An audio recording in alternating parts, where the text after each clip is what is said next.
Bonjour, bienvenue aux méditations quotidiennes pour les femmes. Aujourd'hui, un miracle.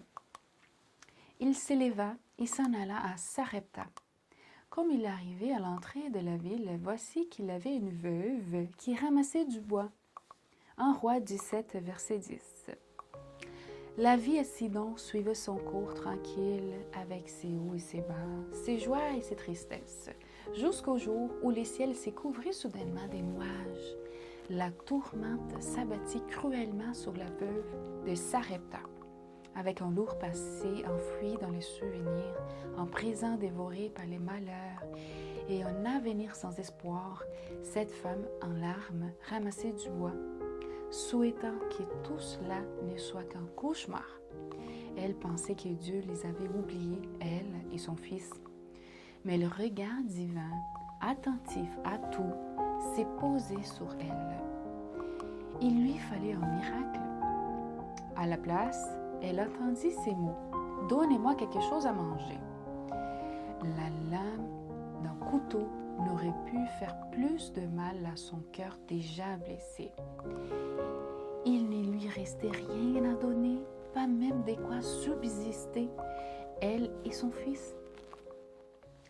Es-tu déjà passé par une telle expérience, tes ressources épuisées au point de ne pas savoir d'où viendrait l'argent pour payer ton loyer? As-tu connu des difficultés pour nourrir tes enfants qui attendaient la becquetée comme de petits moineaux?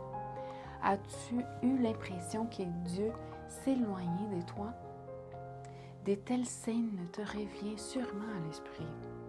Dans ces moments de désespoir, quand tout ton être appelle un miracle, tu n'as sûrement pas besoin des mots qui ne font qu'aiguiser ta souffrance. À l'égal de cette veuve, toi et moi avons une décision à prendre quand fond sur nous la tornade du malheur. Nous pouvons nous laisser enfoncer, désespérés, dans une mer de larmes, de récriminations, d'incompréhension, ou bien nous pouvons tendre une main tremblante à celui qui a besoin de nous. Comme résultat de son choix, la veuve ne fut pas seulement sauvée de la mort physique, mais son âme s'épanouit et la vie reprit tout son sens.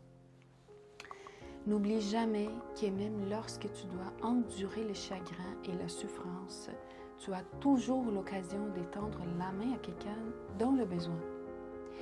Sa présence peut représenter la voix de Dieu répondant à ton appel à l'aide. La réponse divine te parvient peut-être sur la forme d'une demande de secours,